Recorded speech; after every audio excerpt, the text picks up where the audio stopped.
एक ही फायर दहल जाएंगे मुल्तान और पेशावर। मार भी हाइपरसोनिक वाली पड़ेगी। पाकिस्तान का काल है यह भारतीय मिसाइल। 26 जनवरी को गणतंत्र दिवस की परेड में भारतीय सेनाएं एक से बढ़कर एक हथियारों की झांकी प्रस्तुत करेंगी, मगर इसमें डीआरडीओ द्वारा विकसित एक हाइपरसोनिक मिसाइल की चर्चा जोरों पर है।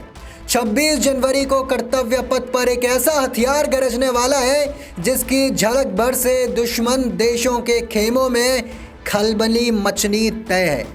हम बात कर रहे हैं डीआरडीओ के उस ब्रह्मास्त्र की जो हवा से भी तेज बातें करता है, जिसका निशाना इतना अचूक है कि दुश्मन के रडार उसे पकड़ने से पहले ही राख का ढेर बन जाएंगे। नमस्कार, आप देख रहे हैं नवभारत लाइव और मैं हूं आपके साथ अनिकेत कुमार झा। भारतीय रक्षा अनुसंधान और विकास संगठन यानी डीआरडीओ ने परेड में इस बार अपनी long range anti ship hypersonic missile को प्रदर्शित कर रहा है।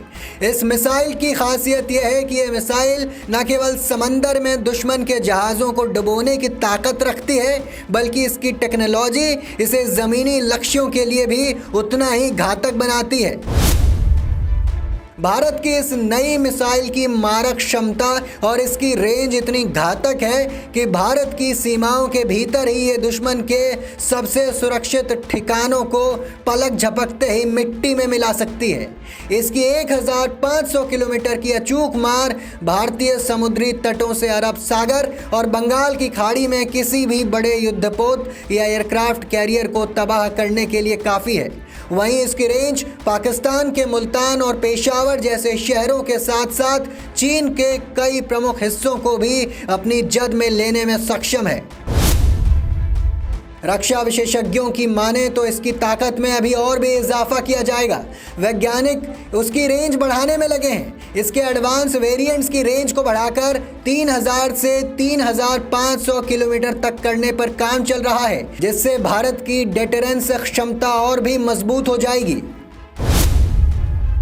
इस मिसाइल की सबसे बड़ी खूबी इसकी गति है। LRASHM केवल तेज नहीं है, ये अकल्पनीय रूप से तेज है। ये हाइपरसोनिक मिसाइल ध्वनि से 5 गुना ज़्यादा तेज श्रेणी की है। अगर जांच की डेटा पर बात करें तो ये मिसाइल मैक्स 6 से मैक्स 9 तक की रफ्तार पकड़ लेती है। अगर हम इसकी गणित समझें तो मैक्स 6 की गति पर यह मिसाइल अपनी पूरी रेंज को केवल 15 मिनट में तय कर सकती है। दुश्मन के पास सोचने, समझने या एयर डिफेंस सिस्टम सक्रिय करने का ही समय नहीं बचेगा।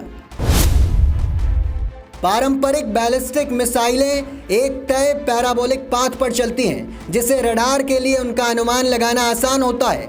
लेकिन ये LRASHM का खेल बिल्कुल अलग है। ये मिसाइल बूस्ट ग्लाइड आर्किटेक्चर पर काम करती है। एक 2 चरणीय सॉलिड फ्यूल रॉकेट पेलोड को ऊंचाई पर ले जाता है, जिसके बाद एक हाइपरसोनिक ग्लाइड व्हीकल अलग होकर लक्ष्य की ओर गोता लगाता है। ये ग्लाइड व्हीकल हवा की सतह पर सर्फिंग करते हुए चलता है। इसकी सबसे बड़ी खासियत दुश्मनों के रडार को छकाना है। ये अपनी उड़ान के दौरान अपना रास्ता बदल सकती है, जिससे इसे इंटरसेप्ट करना नामुमकिन हो जाता है। बहरहाल इसको लेकर आपका क्या कुछ कहना है, कमेंट सेक्शन में ज़रूर बताइए।